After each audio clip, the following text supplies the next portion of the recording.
Bonsoir. Je souhaite vous faire partager les difficultés que je rencontre avec la justice suite au décès de ma sœur Bénédicte, notamment avec le tribunal de grande instance de Senlis. Bénédicte est décédée le 4 avril 2017. Son ex-concubin a retrouvé Bénédicte sans vie, donc en rentrant de son travail.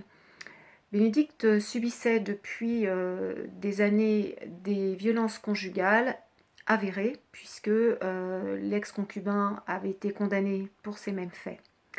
L'enquête a été confiée donc à la gendarmerie de la ville de Pont-Sainte-Maxence, et je me suis très vite rendu compte que la mesure du problème n'était pas prise par ces mêmes enquêteurs. En effet, suite à l'enquête, nous avons reçu un classement sans suite de la part du parquet. Au vu de ce classement sans suite, bien évidemment, nous avons, avec mon avocat, porté plainte contre X, avec constitution de partie civile. Et il apparaît qu'à la lecture du dossier pénal, beaucoup d'éléments n'ont pas été pris en considération par les enquêteurs. Je précise depuis avoir communiqué de nouveaux éléments à la justice qui démontrent de façon formelle que M. X, l'ex-concubin de ma sœur, a délibérément menti à la gendarmerie lors de son audition, à savoir qu'il n'avait plus jamais frappé ma sœur depuis sa condamnation en 2011. Ces dires sont en totale contradiction avec les éléments que j'apporte. Au vu de ces nouveaux éléments, je m'adresse directement à M. Bladier, procureur du tribunal de grande instance de Senlis, en possession actuellement de l'ensemble du dossier, et je lui demande instamment de réouvrir l'enquête au plus vite, pour enfin connaître la vérité sur la mort de ma sœur. Bénédicte est morte depuis 10 mois maintenant, sans que nous n'ayons aucune réponse sur les circonstances de sa mort. Il est insupportable de voir que l'imputabilité du décès de ma sœur a été associée uniquement à un contexte d'alcoolisation et non associée au contexte de violence conjugale, dont elle était victime, comme je vous l'ai expliqué, depuis des années, ayant entraîné, comme la plupart des femmes violentées, un repli sur elle-même et une grande souffrance psychologique. De même, les causes de sa mort sont consécutives à un choc violent à la tête. J'ai décidé de sortir de ma réserve aujourd'hui pour dire que le corps de ma sœur a été massacré, son visage a été mutilé,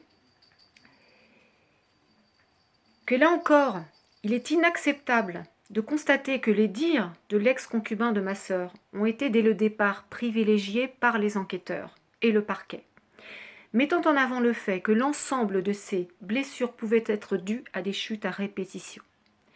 Il est incommensurable de constater qu'une femme battue de nos jours est bien peu de choses, encore plus lorsqu'elle n'est plus là pour le dire. C'est pourquoi j'ai décidé de le faire à sa place et de me battre pour elle. Il est intolérable de voir que le taux d'alcoolisation de Bénédicte, révélé à l'autopsie au moment de son décès, a été la seule piste privilégiée par les enquêteurs pour justifier sa mort et ses nombreuses blessures. Bien entendu, elle s'est fait ça toute seule. C'est le refrain régulier que malheureusement on entend au sujet des femmes victimes de violences conjugales. Combien même sa situation personnelle était connue par la gendarmerie, j'affirme que les enquêteurs ont volontairement, par facilité peut-être, je ne sais pas, ou incompétence tout simplement, omis de creuser cette piste, pourtant la plus probable. Personne n'est préparé à cela, à l'horreur d'une telle situation. Le quotidien du parcours du combattant pour les parties civiles, dont je fais partie malheureusement aujourd'hui, se heurte à la lenteur administrative d'une justice démunie. Beaucoup d'efforts restent à faire dans l'accompagnement des victimes et le délai des réponses à leurs questions légitimes que vous devez nous apporter.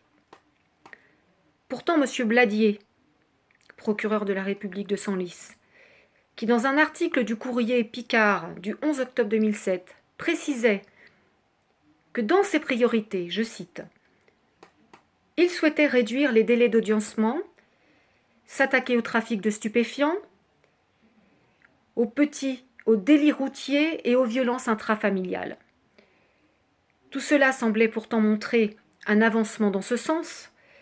C'est pourquoi je réitère ma confiance à la justice de mon pays pour faire toute la lumière sur la mort de Bénédicte et lui rendre enfin justice. Voilà, c'est tout. Je vous remercie.